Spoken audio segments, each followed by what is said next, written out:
Bien-aimés dans le Seigneur, bonjour. Je suis dans la joie de me retrouver encore avec vous aujourd'hui pour partager, disséquer même la parole de Dieu. Nous poursuivons notre étude sur le fruit de l'esprit. On avait vu lors des deux épisodes précédents un descriptif de ce qu'était la notion du fruit, différent, don, talent. Ce n'était pas la même chose.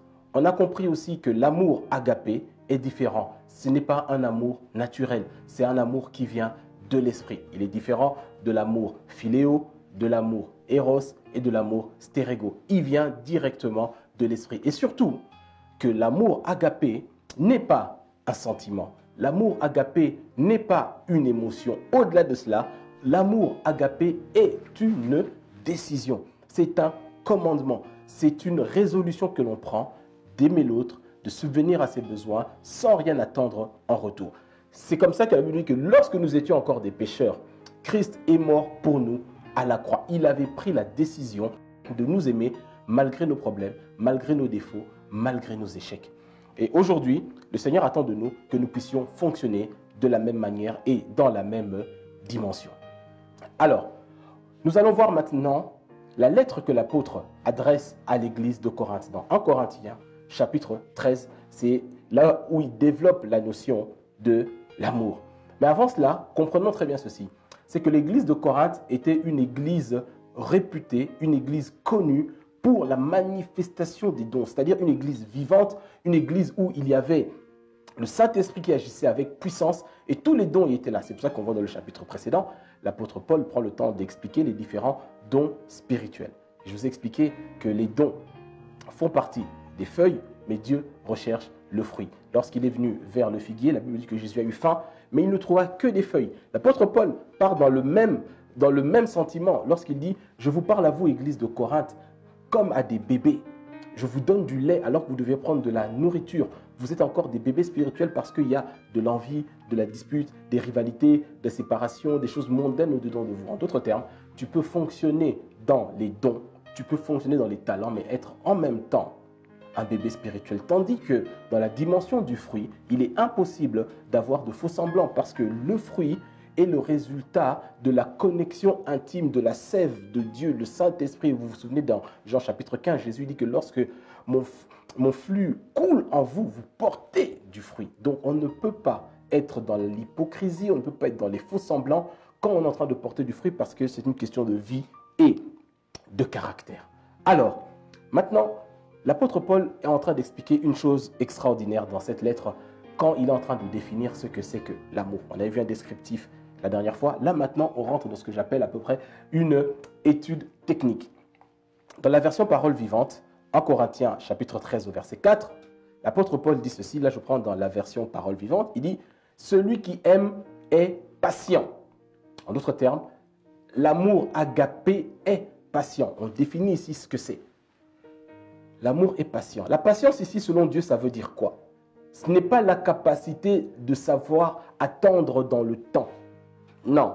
Quand tu vas à la poste, quand tu vas faire tes courses au magasin, il y a la queue, etc. On est en train de dire, non, il y a beaucoup trop de monde, Dieu travaille ma patience. Je ne parle pas de cette patience-là. Le sens grec du mot patience signifie être constamment constant. En d'autres termes, comme on était avant, on l'est pendant, on le demeure après. L'amour agapé est tout d'abord patient. L'amour agapé, dans sa nature intrinsèque, est patient. C'est-à-dire qu'il ne change pas. Sa nature véritable ne peut pas être altérée. En d'autres termes, l'amour agapé est pur. La patience nous fait fonctionner dans la dimension de la pureté. C'est-à-dire qu'il n'y a pas de mélange. Tel j'étais avant, je le suis pendant et je le suis aussi après. La patience, ici, lorsqu'on définit réellement cette notion de patience, on se rend compte que cela fait partie de la nature même de Dieu. L'apôtre Paul dit que dans le livre de Romains, Dieu, source de toute patience, de la stabilité, de la capacité d'être constant, nous fortifie. Et c'est vraiment ça. Cela n'a rien à voir avec l'état d'humeur, cela n'a rien à voir avec les circonstances. L'amour philéo, stérégo ou même éros change parce que les circonstances, la réponse même de l'autre conditionne la nature de l'amour philéo, éros ou même stérégo, mais pas dans la dimension agapée, parce que l'amour agapé est obligatoirement tourné vers l'autre sans rien attendre en retour. Et quand je prends une définition dans un dictionnaire biblique du terme patience, ce dictionnaire dit ceci, c'est un trait de caractère, vous voyez? Donc là, on n'est pas dans une question de sentiment, c'est un trait de caractère. Le fruit traite toujours du caractère, c'est un trait de caractère d'un homme qui ne dévie pas de son but et de sa loyauté. Il reste le même malgré les épreuves et les souffrances. Donc, l'amour agapé est tout d'abord patient. Il nous permet de rester le même avant, pendant et après. Et quand on comprend cela, on comprend que Dieu nous aime de cette manière patiente. Il nous demande aussi, dans nos rapports mutuels, d'exercer la même patience, d'être capable de supporter et d'aimer l'autre sans changer, sans attendre quelque chose en retour, avant, pendant et après. Parce que l'amour agapé fonctionne au-delà de la notion du temps, fonctionne au-delà de la notion des circonstances. Et là, on touche à ce qui est spirituel. C'est pour ça qu'on disait que l'amour agapé est d'abord esprit. Il n'est pas naturel. Il est réservé aux chrétiens nés de nouveau. Les païens ne peuvent pas fonctionner dans la dimension de l'amour agapé. Bien souvent, c'est nous les chrétiens qui redescendons et nous restons constamment dans les trois notions de l'amour naturel qui sont l'amour éros, philéo ou stérego. Ils sont importants, je le répète, dans le couple, dans le mariage, dans la famille, c'est important de les avoir. Mais au-dessus de cela, l'amour agapé fonctionne dans une dimension qui est supérieure. Alors, l'apôtre Paul continue toujours dans 1 Corinthiens chapitre 13, au verset 4. Il nous dit ceci, que l'amour est patient et l'amour est plein de bonté. Qu'est-ce que ça veut dire la bonté? Vous remarquerez ceci, c'est que parmi les différentes déclinaisons du fruit de l'esprit, on parle beaucoup de la bonté, mais on ne parle pas de la gentillesse ou de la sympathie. Ma sœur, la gentillesse n'est pas obligatoirement un fruit de l'esprit, ni la sympathie, c'est la bonté. Si tu dois chercher une caractéristique dans la vie du frère, c'est d'abord la bonté. Mais qu'est-ce que ça veut dire être plein de bonté? Encore une fois ici, la bonté, ce n'est pas un sentiment. Selon Dieu, ce n'est pas une sensation. Ce n'est pas un état d'esprit, c'est le dispositif de ton cœur, ton attitude par rapport à ce que Dieu attend de toi. J'explique. Lorsque Dieu crée, dans Genèse chapitre 1er, à chaque étape, la Bible nous dit que Dieu constata que cela était bon. Ça veut dire quoi? Ça veut dire que la bonté, ça veut dire être conforme à l'aspiration du Créateur. Quand on dit que c'est une bonne terre, c'est une terre qui porte quoi? Du fruit.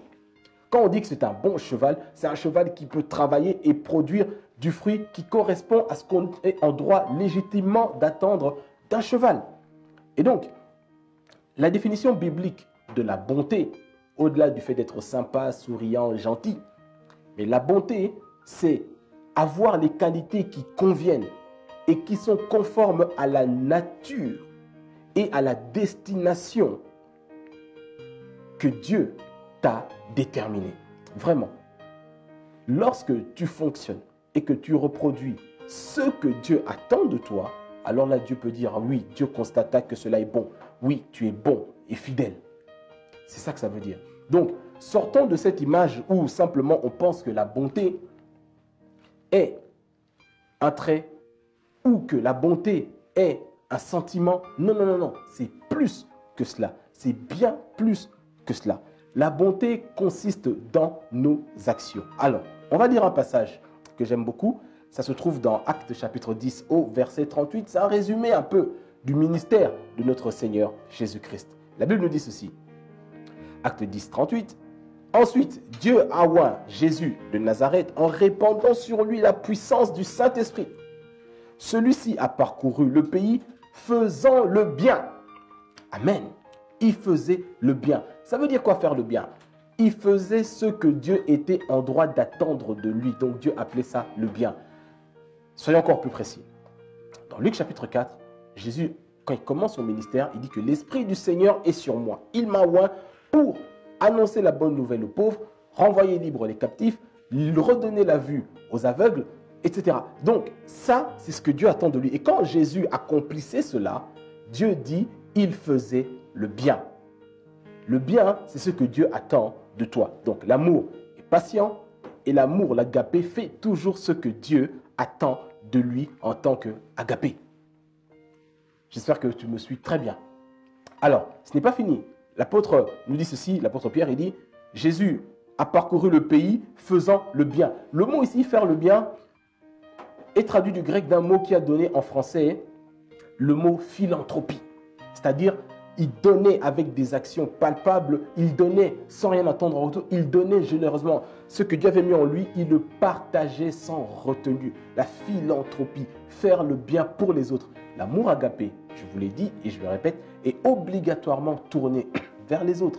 L'amour agapé est toujours tourné vers les autres et jamais vers soi. C'est pour ça que quand Jésus a dit à Pierre, Pierre, agapao, c'est-à-dire, as-tu de l'amour agapé pour moi? Prends soin des autres. Prends soin des autres. Et lui disait, Seigneur, je suis ton ami. C'est-à-dire que ce qui est important, c'est d'abord moi. Vous voyez? Donc, l'amour agapé, lorsque l'apôtre Pierre est en train d'expliquer ici que Jésus faisait le bien, il faisait tout ce que Dieu attendait de lui. Et l'amour agapé fonctionne dans cette dimension-là. Poser des actions qui sont en cohérence avec notre nature, avec ce que nous sommes, c'est ça l'amour agapé. On va continuer, on va lire un autre passage. On va aller dans le livre de Jacques, chapitre 1er, au verset 27. Jacques dit ceci, il dit ceci. La religion authentique et irréprochable aux yeux de Dieu, notre Père, consiste à aider. Vous voyez, à aider les orphelins, les veuves lorsqu'ils passent par des épreuves. À se garder soi-même sans tâche en se préservant de l'influence corruptrice du monde. En d'autres termes, le vrai christianisme est obligatoirement tourné vers les autres avec le souci pour les âmes. Et c'est la démonstration visible que l'amour agapé vit et fonctionne au-dedans de nous. Un autre verset, Hébreux chapitre 13, verset 16, nous dit « N'oubliez pas de pratiquer le bien, de vous entraider réciproquement en faisant part de vos ressources à d'autres. » N'oublie pas de pratiquer le bien. Ça veut dire que cela doit faire partie de toi. Comment? En partageant. Non seulement en partageant, quand tu partages, quand tu donnes, quand tu es en train d'offrir aux autres, tu es en train d'agir en cohérence avec ce que tu es. Parce que l'amour agapé donne. La Bible dit quoi? On connaît ce passage dans Jean 3. Dieu a tant aimé le monde qu'il a donné. L'amour agapé donne. L'amour agapé ne reçoit pas, il donne. Et quand nous donnons, ce que nous donnons est une semence. Et ce que tu sèmes, tu le moissonneras. C'est un principe spirituel. Je vous renvoie encore à ce qu'on avait vu au tout premier épisode lorsqu'on a parlé de la parabole des paraboles. Que la parole de Dieu est une semence. Toute semence produira toujours selon son espèce. On retrouve ce principe-là que Dieu a établi dans Genèse chapitre 1er. Donc, celui qui sème l'amour agapé récoltera toujours l'amour agapé. Dans 2 Thessaloniciens chapitre 3 au verset 13, « Et vous, frères, ne vous lassez pas de faire ce qui est bien. Ne vous lassez pas. » C'est un style de vie. C'est pour ça que je disais que la bonté n'est pas un sentiment. La bonté n'est pas un état d'esprit. La bonté est un style de vie. Ne te lasse pas. Comme tu ne te lasses pas de manger, tous les jours, ne te lasse pas de faire le bien. C'est un état que nous devons avoir, que nous devons conserver tout le temps. En tant que chrétien, si ces choses-là restent réellement ancrées en nous, on peut fonctionner dans la même dimension que Dieu. On comprend que l'amour agapé est patient. En d'autres termes, sa nature même reste la même avant, pendant, après. Et surtout, l'amour agapé est aussi rempli de bonté. Celui qui aime, celui qui a l'agapé est patient. Celui qui aime est plein de bonté. En d'autres termes, il agit, il pose des actes, des actions philanthropiques, tourné vers les autres, désintéressé. L'amour agapé s'exprime de l'intérieur vers l'extérieur sans rien attendre en retour. Ça, c'est la description, l'analyse technique que l'apôtre Paul fait de ce que l'amour agapé est. Ce sont les deux traits majeurs. Il y en a d'autres, mais principalement, il commence par cela comme fondation, comme base. Bien-aimé, aujourd'hui, je t'invite vraiment à réfléchir avec moi, à t'analyser un petit moment. Regarde un petit peu. Est-ce qu'on peut te décrire comme étant quelqu'un de patient, c'est-à-dire de fidèle, constamment constant? Ta capacité, ta parole reste la même? Est-ce que ton engagement à l'église reste le même? Est-ce que ton engagement vis-à-vis de ta femme, de tes enfants reste le même? C'est ça la patience, ce n'est pas le fait de simplement d'attendre. Est-ce que tu agis dans la bonté? Conformément à ce que ta nature est, et ensuite tourner vers les autres. Et quand on comprend cela, on se rend bien compte qu'on parle d'amour, mais on ne définit pas cet amour-là. Et quand on est dans cette dimension-là, on ne peut pas être un bébé spirituel ou un chrétien charnel, parce que la dimension du fruit ne trompe pas. Tandis que les talents et les dons, on peut encore jongler. Mais aujourd'hui, ce jour, c'est ton jour. Pour que tu puisses aspirer à fonctionner dans ces réalités-là, on va prendre un petit temps dans la prière. Père éternel, je te demande aujourd'hui, au nom de Jésus et par le Saint-Esprit, de continuer à faire grandir cette semence de l'amour agapé, qu'elle puisse grandir dans la vie de tous les enfants de Dieu qui nous écoutent aujourd'hui et qui puisse porter du fruit conformément, en cohérence avec eux, ce que toi tu es au-dedans d'eux. Au nom de Jésus. Amen. Bien-aimés, quelle joie, quel plaisir de pouvoir partager ces réalités avec vous. On va se retrouver pour notre dernier numéro. On continue dans l'étude de l'amour agapé, l'étude technique, l'analyse de ce que Paul est en train de dire. Et je suis certain que tu seras béni. À très bientôt.